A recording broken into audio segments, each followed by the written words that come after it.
Hello, welcome back. It's another episode of Bob. If you like this kind of stuff, if you don't, if you must, don't know why you wouldn't. Anyway, if you want to contact me, Church House Classics, it's all one word, at gmail.com. I've also got a PayPal me link if you want fancy supporting the channel or buy me a beer. I thank every one of you personally. Thanks to everyone that has so far. Very much appreciated. Maybe a little bit too much beer. No, it's not possible. It really isn't. Yeah, so in this episode, really, I'm just finishing up the works on the chassis, getting it prepped and ready for paint. And I'm going to start aligning the bulkhead and the front inner wings, I think. Get this project moved forwards. I hope you enjoy it. If you do, subscribe. Don't I've helped the channel. Boosts me as well. So what I really need to do here, tidy up these welds along the top edge of the chassis here. I've got a few closing pieces just to fill in here and there and everywhere. I need to drill the holes through for the shock absorber mounts, front and rear. I've got to weld on the engine mounting, which I started to prep up the other day, but it was getting late and I didn't fancy keeping the neighbours all awake. I've got to weld on the rest of this outrigger here. Just needs welding on the outside. I've welded the underside. Tidy up a few odds and sods around and about. That bit there needs taking off. That's the remains of the old outrigger that was on it from its old Bob days. And then it's going to be a case of, sorry, wobbling the camera around quite a lot here. I need to cut this outer edge off here and fix the rust that's in here, because obviously this is sat for a while with water trapped in there. It's done on both sides, and I think really just by cutting this piece off, I'll put my teeth in here, by cutting this piece off here, I can do that. That's not really a problem. And then needle scaler over the put my teeth in inaccessible areas of the chassis, get it prepped and painted. The debate is ongoing. The customer wants something that is quite refined for a 1971 Range Rover. So we're going to work on sound deadening. We're going to work on good transmission. It needs to be a long stick manual transmission. Once a V8, 3.5 litre will do nicely. So I've been investigating options around the LT77 gearbox, and I managed to pick one up, actually, oddly enough. It's here from a chap not far away from here. I've done no work on that other than stand it at the back of the barn. It's quite heavy. I've also got two LT95 gearboxes. Now, given the choice, for me, it will be LT95 all day long. But then I quite like the mechanical kind of whirring shit that goes on with LT95s. If the customer is looking for something a bit more refined, then, you know, R380 would be the obvious choice, as in the Disco 2 R380 onto a V8 engine. But it doesn't come with a long stick gear stick. The gear stick actually comes out a lot closer to the front edge of the seats rather than at the base of the heater unit, base of the dashboard, which is the look that the customer's really after. So I don't quite know what we're going to do with gearbox yet. So I suspect that I'm going to start working on the body frame, get the chassis painted, while we're still deciding what we're going to do about gearbox. I've got the engine block, past my welder. This has been a very good welder, by the way. I bought this off Welder's Warehouse. It's something that they lobbed together, and I've been quite impressed with this.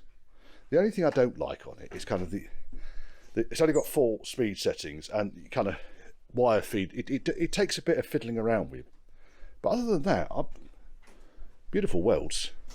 Right, there's the engine for him. So this is the engine that originally came. A nice big shadow across that, Richard. This is the engine that originally came in Project Bob. So as you can see, I've had it refurbished. Its cylinders have all been honed. It's a 3.5 litre. It was originally a 9.35 to 1 compression ratio SD1 engine. I think this one's even had new cam bearings put into it as well. Straight bottom end. I've got a crank to go into that as well, and a pair of cylinder heads. So that engine can be relatively straightforward to put together. It's running on a plus 10 or plus 20. What's it sound there? Leaflet. This was done by CK Motor Engineers. We're running a plus +20 bore.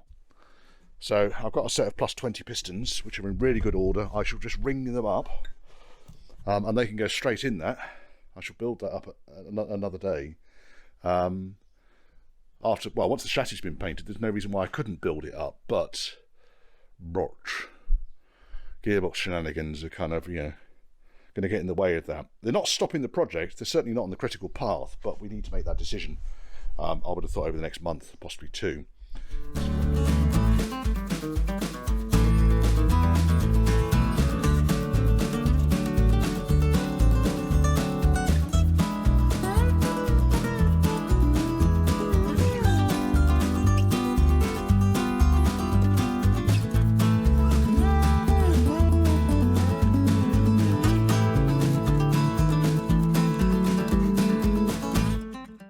It's already got a bit further than I wanted to go, but as you saw, when I attacked it with the needle scaler, that was in there like that, and it kind of just really...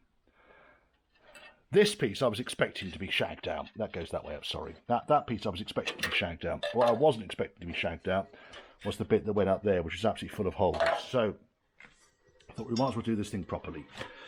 So I'll cut the whole section out. I shall weld in a single piece of steel over the top of that. I'm not going to worry about the lap weld or replicating the lap weld, fuck that. And I shall butt weld that in, and I shall put these 2 back on again. So I've got a template for what one looks like, and it went up there like that.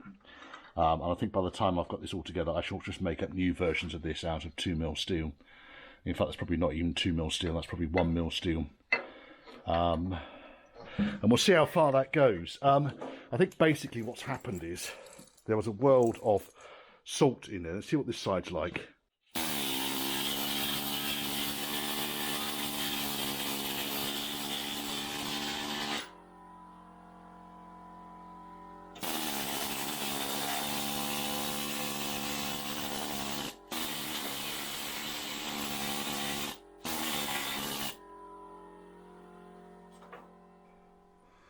One of the advantages of doing a project, kind of huge project like this, is when you get absolutely sick to death of cutting bits of metal out and shaping them and putting them in there, as I've done with that side there. You see, you can see also that I've put in the drain. When you get sick to death of that, you can start doing other stuff like, oh right, okay, dug the bulkhead out of the unit, popped it onto the mounts as best I can. So basically, although the mounts have disappeared, I can centralise the bolt, which is what you can see, the bolt is there. Centralise the bolt in the hole, and then kind of align things, just get things roughly in place.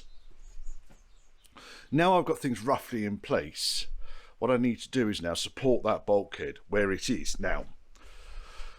Because I've got both inner wings obviously popped on. We've got the alignment of the inner wings sorted out because I've got the lower rad panel and the slam panel in place. Both of these parts are clearly used old stock. This one is an early one. It's designed to be onto a bolt-on chassis. You can see the bolts going through at the top end up there. This one's slightly later, although it's a slightly later but pre-EFI. So it's probably mid-1980s, I would have thought, when they were welding the frames together. And someone has very, very carefully picked it off the bulkhead that it came from. Now, it's not horrendous, this one. It's certainly salvageable, and that's what I plan to use on this car. I need to trim a piece of metal up here and put it in at the top. And there's obviously a hole down here by the battery tray. That needs sorting out. And once I'm comfortable with these, then I'll take them off. They'll be grit blasted, painted with an epoxy primer, and then put back on again. This one is missing the... this is obviously had the plastic dash on it. It's probably late 80s. And the reason being is it has these fixings here. These fellas. These are for the screw holes, for the headlights around, and the front griller. In fact, this one here hasn't got any of the fixings either for that, because these are the top fixings. These are the screw holes, the spire nuts that hold the indicator unit, headlight top, and then obviously we've got the grille. I'll work something out. I might have to get another inner wing. I don't know yet. That's if I don't use that on this, and I can use it on mine on L95, because I've got a spectacular set of crappy inner wings on that car at the moment. Tell you one thing, cold today. Right, so today's job I think really is going to be around, I want to finish this side of the chassis. I've had enough of messing around with it now. As you can see, that bit's all done. I've just got a tiny piece over here to fill in, and I'm going to crack on with that side. Oh, the other thing I did, by the way, because last night, and I'm fed up with welding, because I want to try and start getting the baseline for where this bulkhead needs to go, I've levelled the chassis. Now, at the moment, we're just sitting on bump stops at the front, and this is another reason why I've put all the same tyres on. All the same wheels, same size. Got the bump stops on the front axle, and then a spirit level on the main chassis rail, which is more or less level. It might need a washer or two, and then put blocks of wood, not bump stops, under the rear axle. That gets the chassis more or less level, and then I can confirm the levelness by running along the top of the inner wing, and I can see that's level. Along the flat surface I can see that's level. I don't think this is level actually. No, this thing at the top here isn't designed to be level anyway. When it comes to replacing the bulkhead side panels, and I'll go into it in a bit more detail, the last time I did this on the Allen project, I went out of my way to unpick all the spot welds everywhere, all around it. And to be honest, I think I created myself a load of work. It's not a structural panel. Got all of this area up here, which I intend to leave as it is. When you look at the panel itself, it's really only, there was a localized hole there, but really it's pretty much from here downwards that needs to be replaced. So I'm going to literally just cut and shut the two panels, and then I need to get the bulkhead side frame out. In fact, what I might need to do here, do I want to take this whole mounting plate? No, I don't, because it's already aligned, you see, all the way down here. So what I might do is just end up cutting it like that, splice the two together. You won't notice, honestly. It's only because you've watched this video that you'll know I've done it. And that'll then allow me to keep this edge straight. Yeah, because obviously I'll have a reference point to work from. If I end up taking this whole panel off, then you then kind of end up having to worry about aligning this, aligning that, making sure that's right, making sure that's in the right place, blah-de-blah-de-blah-de-blah. And I just can't be arsed with that. It's just making life difficult. Why make life difficult for yourself? Okay. As you can see, this thing has done a fair amount of beach work. You can see where the beach water, I mean, whoever had this, you could see why they got hydrolock. You can see the amount of water that was coming up and over the bonnet when they were driving. It's no wonder that they managed to hydrolock it, really. And the same on both sides. I hadn't actually noticed that when I took it all apart, but I mean, I was I'm kind of thinking, what a twat. Never mind. Oh, dear. And it is cold today. Right, and then once I think I've got this bulkhead aligned, because really I want to get the bulkhead sides on, I want to get the bulkhead mounts on, then the bulkhead can be fixed. And I use that as my reference point for the rest of the body frame. The majority of this bulkhead actually outside of the repair panels isn't bad. If I just sit my arse down on the rail here, stop waving the camera around. Let's position the camera down here. What are we looking at? Right, we're looking here. So basically, the car moved. This section here I'm not worried about. This just all comes as part of a repair section. And I'll show you what I do with those repair sections when they come. Because the problem is, the radius here, at this point, or the profile here, is different from the profile at the outer edge. You need the bulkhead side panel in its entirety over here before you can put the footwell in, which is why I'll do the bulkhead. And as you can see on the inside of this bulkhead up here, it's not actually that bad. I might get the needle scaler in there, but it looks like we're going to be cutting across here. I think there's a couple of holes been drilled in here and there, but the majority of it is sound. It's much more sound than the bulkhead was on Allen. This side is less pretty. This is the driver's side, obviously. Just come over there. I just had to lift the camera over the chassis rail. Sorry about that, folks. If you're worried about the camera bouncing around, I'm mounted on the tripod now. So on this side, very similar situation to that we had on Alan, in that there are patches, over patches, over patches, over patches, over patches. And really, what I'm going to end up doing here, I think, part my arse on this chassis rail, is cutting these patches off in their entirety. So all of this shit's going to come out, all of it. That's the support for the choke module, which is still there. I think it's seized up, but that's the choke module. Get rid of all this crap, and then I think, in fact, you can see up here as well, salt water has been coming through. The car may well have been flooded. It might have been. I mean, I may be doing the previous owner a disservice. He might have got himself stranded on a beach, and then the car got flooded as a result of that. But there's not huge amounts of salt water inside the chassis when I've had it open. So I've got a feeling that whoever was responsible for the demise of the engine block probably was also the person that drilled the engine number out of it. Yeah, made a bit of a mess of it. Now this piece here, this block here, is standard, and that piece there is, it's like a strengthening plate. It goes directly underneath the steering. As you can see, these things are ambidextrous. You've got the steering hole here, pedal box comes through, and on this side you've got an exact mirror copy of it. So again, we've got the big strengthening plate and a blank there where the steering column's not going to go through. Yes, I think we got enough stuff here to be able to replicate, or to get this bulkhead back into one piece. But I'm not going to start cutting until I've got the repair panels, which are due to arrive today. So I'm going to crack on with welding the chassis.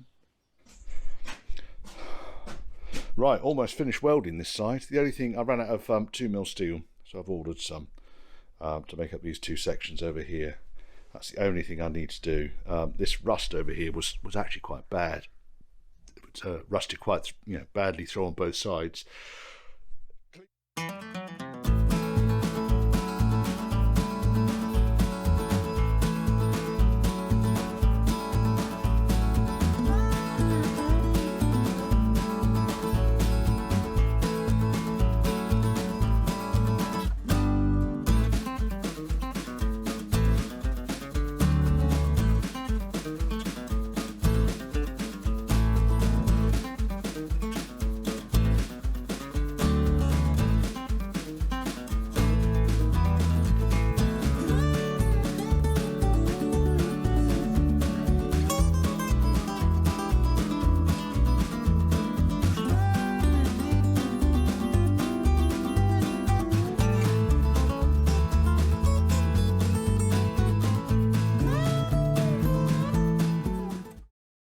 When you think you're finished, just when you think you're finished, you find another bit. So this piece along the back here, it's double or triple skinned. It's the rear cross member on the chassis, and it had blown with the rust in between these two skins here. Now it all looks fairly straightforward to do. So basically what I'm going to do is I'm going to weld in the lower skin there. And it was just, the reason I cut it out was because there was a big hole in it. That bit goes there. It's just got a little lip on the edge. Nothing particularly complex there. And the reason I cut the top edge back a little bit further is because it gives me an area to weld this on. So I'll weld the bottom edge on, and then I shall weld the top edge on over the top. Now this thing is actually spot welded on. Spot weld, spot weld, spot weld. And there's another spot weld. It's right on the edge here. But then there was a whole load of spot welds as we went along, which is why I kind of cut it off. In fact, that's probably a better piece of metal to choose the profile from. So I'll double check the thickness of that. It looks like all I'm going to do here, roughly line up the two pieces on here. Was that the way they went that way round, didn't they? Line up the two pieces, it didn't matter which way round they go. I'm going to give myself a couple of millimetres around and about, so we need to just put a dot there, which is good. I'm happy with that, and then rolling over roll this one over, in fact. Give myself a dot there. Straight edge. I do like a straight edge along here. I think it's reasonably straight edge. It will do. Because we've got a couple of millimetres to piss around with anyway. Right, scribed. So that's there. We are 5 centimetres. So 5 centimetres. Dot. Just do a triple weight. Dot. Dot. Dot. Dot. They all line up. Look at that. And then scribe. Turn you around. Throatless shear. Deep throat shear. It gets a bit awkward when you're cutting some of these bits of metal, but what I tend to do is rest my belly against the edge of the sheet of metal so I can actually push it in my beer belly. This is 16 gauge, 1.6mm steel. I found an uncorroded part, which I was happy with. It seems to be the right sort of shape anyway. So now we need to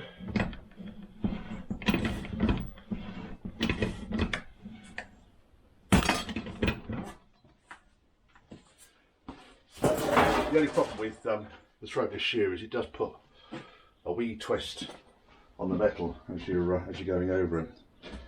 Oh, there's some burrs on this as well. We need to get Chris on this.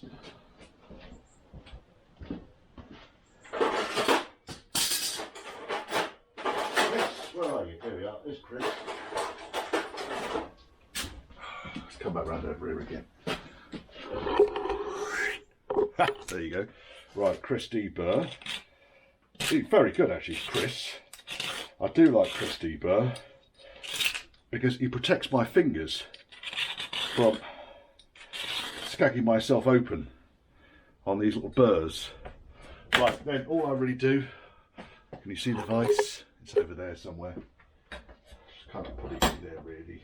And just manually manipulate it roughly into the right sort of shape. Now, over to the car.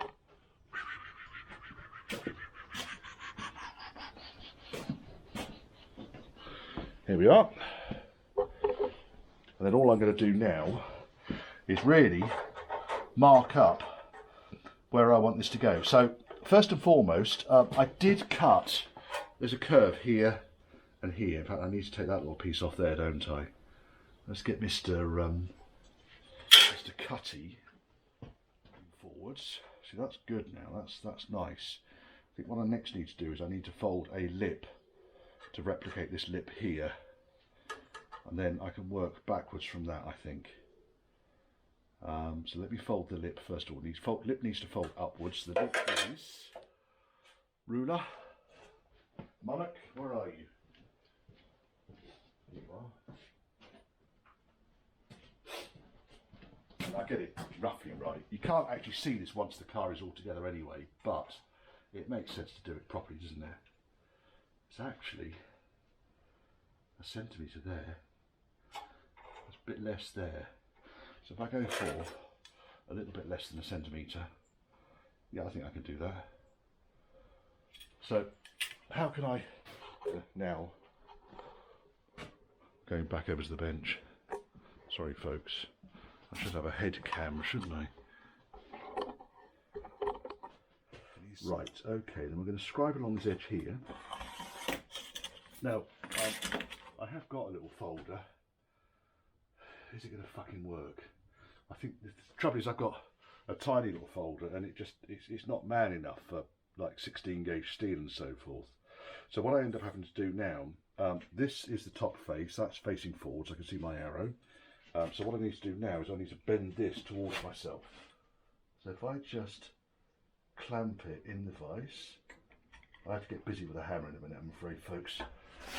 I can actually start just by manipulating by hand. I think much more than 16 gauge, and I wouldn't be doing that. Obviously you need to be, this is why you kind of deeper, because you don't want to be running your fingers along a sharp edge there. I will get busy with a hammer in a second, but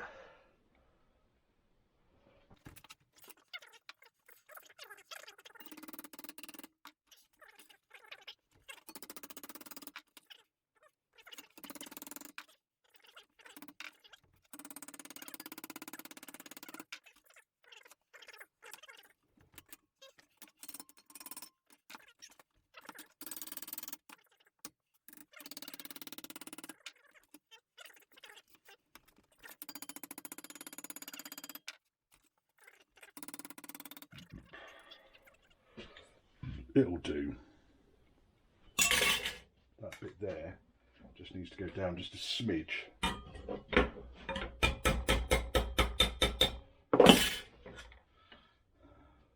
To the car, methinks. Don't stop bleeding.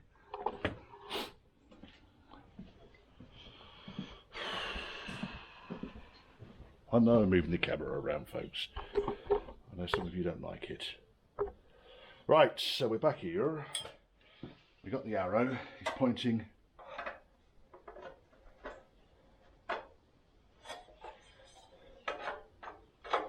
Yes, he's pointing towards the front of the car. What are you doing, Richard? It goes like that. Right, now what we need to do now is trim up a little bit. I think what I'm inclined to actually do, because this metal has stretched a little bit, that's now just a bit too much. So what I'm going to do is just take the flat disc to it just to line it up. Let me just do that now. I have here a pencil.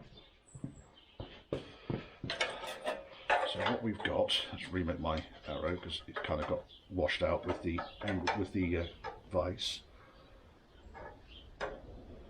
So that's there, and then we've got edge, edge.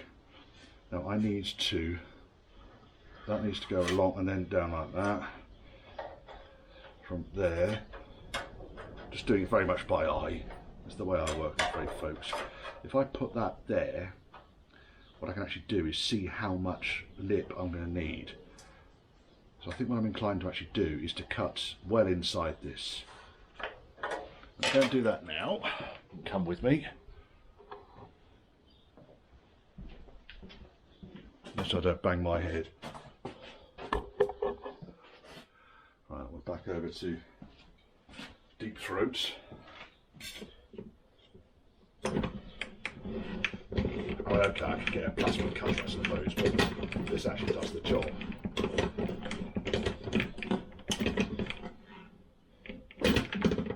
Just going to line that up against the car, because I'm going to need to deep throat again.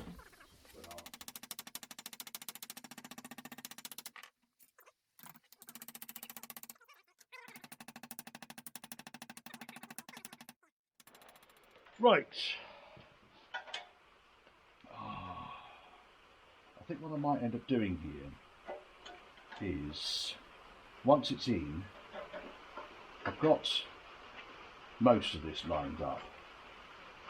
Happy with most of it. And I have to get busy with the grinder, I think.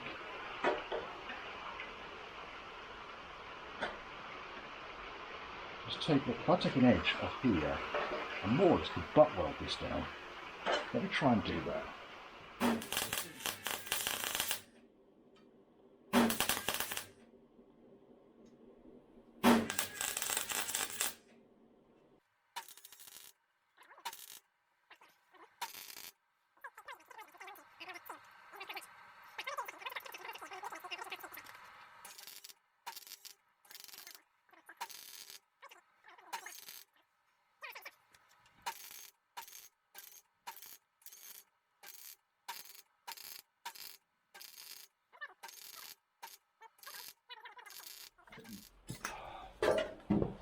Beer defenders off. Oh, that's not a bad idea. That's only 20 past 3. Can't be doing that, Richard. Now we need to make up the outer skin. I think it's going to be much the same thickness of steel. I have to get my gauge. Trouble is, going to be finding a decent bit. I think this bit is probably the nearest I'm going to get.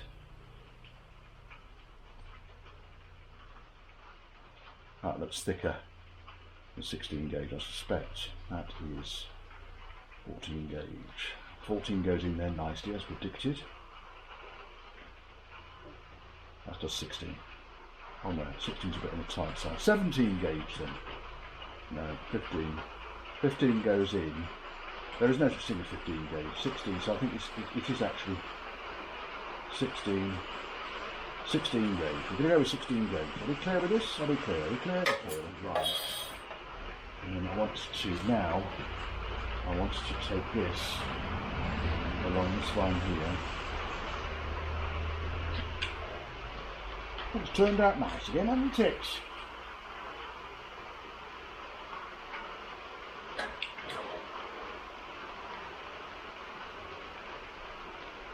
As you've seen, I can basically fine trim once I've got it how I want it to be.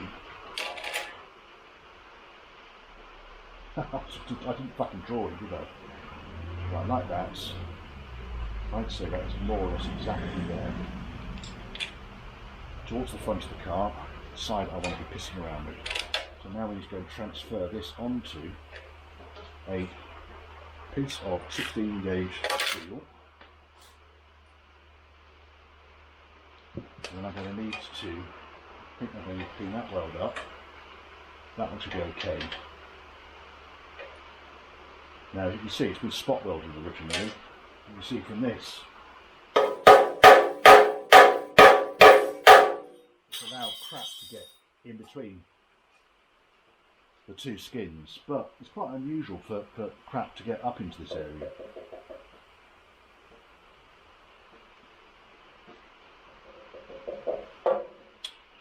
Right, let's go and transfer this. Measure, measure, measure, happy, happy, happy. It's got a slight bend on it, mark the areas of the bend. So the bend is there and there, which is easy enough to replicate. But this piece here is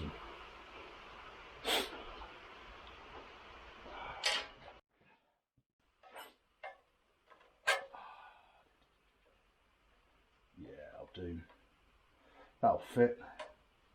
It will do the job nicely. Right, next thing I need to do, I think, is to clean the edges back. I need to clean these edges back where I'm going to butt weld onto. And then we need to zinc prime.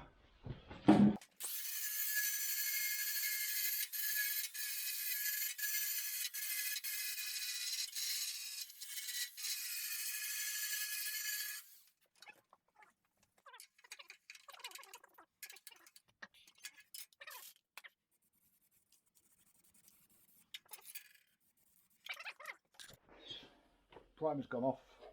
Let's weld this bastard in. So again, just making sure we get him back on the right way round.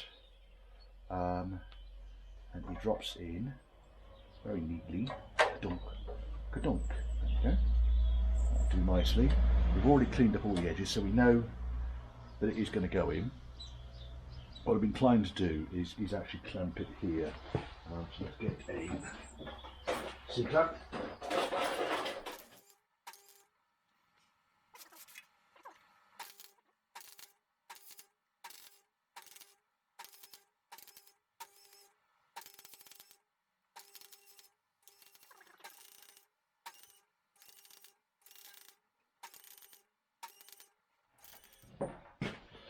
Right, Mr. Wire Cup. Now, I know I'm flippant when it comes to some of the PPE shit and so forth, but with this fucker, you really do need to have your face mask on, because this thing flings off little bits of wire, and it's not fun. Get one of those stuck in you. And also, I find that when it starts to wear down, they will shed the wires at a more alarming rate. But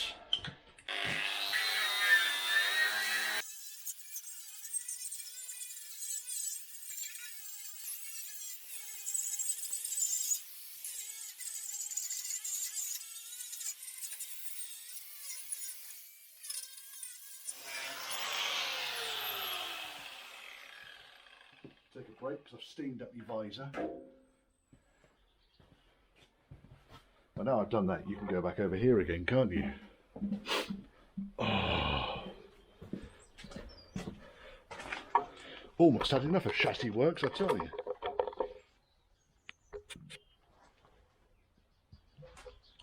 Almost.